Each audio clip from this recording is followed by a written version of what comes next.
me versus Donald Trump, and this is what we're gonna use, running for president. And someone say we're gonna pick him and not Trump, knowing that Trump has already been president, knowing that he's a businessman and so forth and so forth. But they chose me over everybody else. That's when you can honestly say success is given and not earned. And it applies to people, even Rome here. Like I said, we go so far back, you can see it. Yeah. When I walked in, this man did not like me. He looked at me as just another manager who didn't. I'm just here for a paycheck. I ain't worried about y'all. I'm not gonna look. But he'll be the first one to tell you, even though I didn't know half them people in that storeroom when I first walked in, I had already heard rumors about this person, that person, this, that, the third, and everything else. I made my own choices. I didn't let anybody dictate to me what was going on. I saw what I needed to saw and the people that I needed to see. And I tell you what, and like I said, around that time, you was on your fucking shit. I don't like two to my home. No, I was the LeBron James of the storeroom. I did everything. No one can tell me nothing. I can tell you how much it costs. If a buyer was to call, I can answer the phone. I worked. I did everything. And again, like my mother said, sometimes it just doesn't work. It doesn't work in that way. It don't. Life ain't fair. Was it fair to me in that instance? Absolutely not. Because did I feel like I earned that? Absolutely, because I put in that hard work and no one did it like how I did it. Did it matter? No. No, because I could have had all the success. They wanted me at lower level entry. You come, put in the word, I got the job. And to me, like I said, at that time, I wasn't going to turn it down because I felt disrespected. Honestly, I felt disrespected because it was like, damn, they're not going to take my word. You see it. Proof is in the pudding. You got cameras. Watch me work. But now you're telling me. And I want to say that's why I got mad at him. Because it was like, damn, nigga, who is you? You know what I'm saying? And that's no offense. Nigga, who is you? How do you come up in here and it just go with your word? Mind you, I didn't know who he was. I didn't know that, hey, he's been working the storeroom longer than me. I didn't know he done been to my building, been to the other building. I worked in every building at that time. So now, here's where, again, I'm already talking to this man like he ain't shit. That's on me because my mindset, you've already failed me and doomed me. My success is over with. I'm not getting it. I'm talking to this man, and yes, was I standoffish around that time? Absolutely, because I felt like, man, the fuck is you? I was like, nigga, they just picked you. I was like, damn, I went for it. Why I couldn't do it? I was like, I was the perfect catalyst. Why not?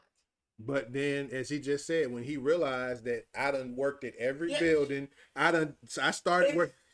What got him was the fact that I told him I had been with the company going on almost 8 years when I met him. And I had no idea. And I started as a porter. So I know exactly what he was going through and how he went and made the movement. And you know who told me? My Uncle Goldie. Goldie told you. He said, what did Goldie tell you? What did he tell you? At that time, for people who don't know, I worked at the airport. I was a porter. I emptied out trash. I cleaned toilets. I was a floor technician. Made up role. I'm at made up role. Sound good. I don't want you to call me a janitor, but I did all that. And did I enjoy it at the time? Yes.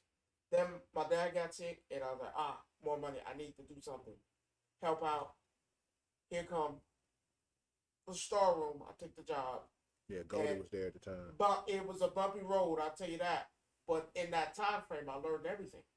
And because of Goldie or Yellis, all these people, I learned. And when he came in, and like I said, I wanted that job. He took the job I wanted. And he's going to have a conversation about me, about the job that I wanted. We didn't have no supervisor, no lead. And I wasn't thinking about that. I wanted the top position because I felt like I earned it. And he came talking to me, like I said, standoffish. Like, and my man, who the fuck is you? And I told him the truth, because back then, I'm always been forceful. Always told you my mind. I don't give a damn what you think or what you talk about. I talked to him disrespectfully, and I was like, I don't give a damn. I'm not interested. Be like another supervisor, another manager. That's gonna tell me some bullshit. Man, if you keep working hard enough, your time will come. I'm not trying to hear that. We passed that. It's not. And my uncle Goldie heard it, and he was just looking at me because I was already 10. I was already on 10. No conversation to have. I went to lunch. I never forget it. He sat down. My uncle Goldie sat down and said, "Hey man, you can't be talking to people like that. You okay?" I was like, "Nah, man." I was like, "You motherfucking snaked me out my job," and he want to talk to me about the job that I want, that I felt like I deserved. He was like, "No, that brother been here for 8 years. That brother done put in the work. He done did all this stuff. He was you before you even started." I was like, "You can't act like that. He can really open doors." He said, "I really think you should go down and apologize before you." I and again, if people know me how I was back then, man, I'm not apologizing for shit because I'm upset. Something was taken from me that I felt like I deserved.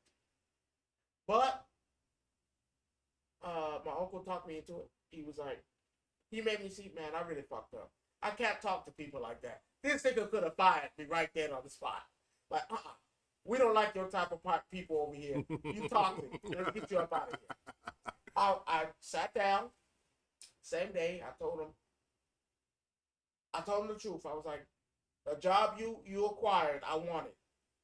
I kept getting the runaround. I felt like I deserved it, and I didn't get it. He sat me down and said, "Now wait a minute. Let's talk about it." I never. He said, "Let's talk about it before you get all upset." Cause I had a hot temper. Man, He still, yeah, he I was was one ready of to them ones. smack a bitch, and I was like, "God damn, don't let it be you."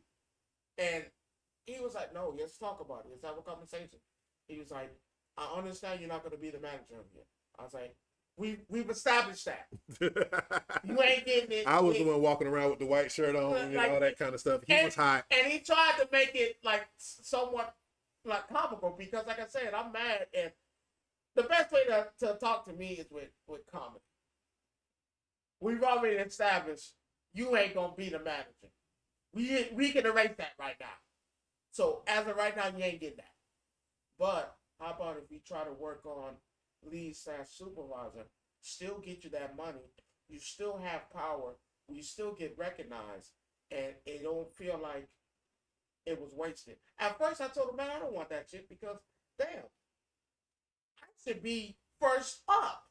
I should be again." I felt like I was the LeBron James of this shit. It's not that we said, "Let's just see it my way. Let's just try it out." It ain't, and he told me it's not gonna be easy. You're gonna have people that respect you.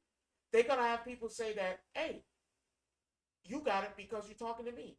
But he said, "I don't want you to hear that." He was like, "I gave it to you because you earned it, like you said." He said, I've talked to people around here. I've talked to the people surrounding and who work around." I was like, "I already know." I was like, "Work with me, I'll work with you. I can get you what you're looking for." And then in a few years' time, you'll be wearing the white shirt. And I'm going to be sitting up high. And I told him, "Okay." And like I said, the following day, I had it. And like you said, people hated it. People hated it. People felt like I didn't deserve it. I was like, damn, how could someone tell me I didn't deserve it after I just did my whole spiel? But it took him opening the door for me to learn that, hey, exactly what Andrew said. I didn't know him. And if he didn't came and I didn't know him, and You probably would have been in the time, same spot. I would have been in the same fucking spot struggling. I would have been in the same predicament. So yes, I'm not success given. Sometimes. I'm not mad. I can't be mad at it because sometimes you just gotta get it. I'll be honest, you just gotta get it. Sometimes it's cool to have somebody open the door for you. It's cool for somebody to be like, "I got you, don't worry about it." It's cool to have extending hand. Because again, in our culture, we don't like to do Do that. that, yeah. We don't like to say, "Hey, well, here, my brother, let me do this." Now, I'm not gonna say it's everybody. No, there are certain people that actually does do that. That actually will help you. Because I'm not saying it's all black. I'm not. My mother-in-law is one. My mother-in-law will help you in a heartbeat. My mom will help you in a heartbeat. My dad will help. You will help. So yes, that is a true thing. That is a true thing.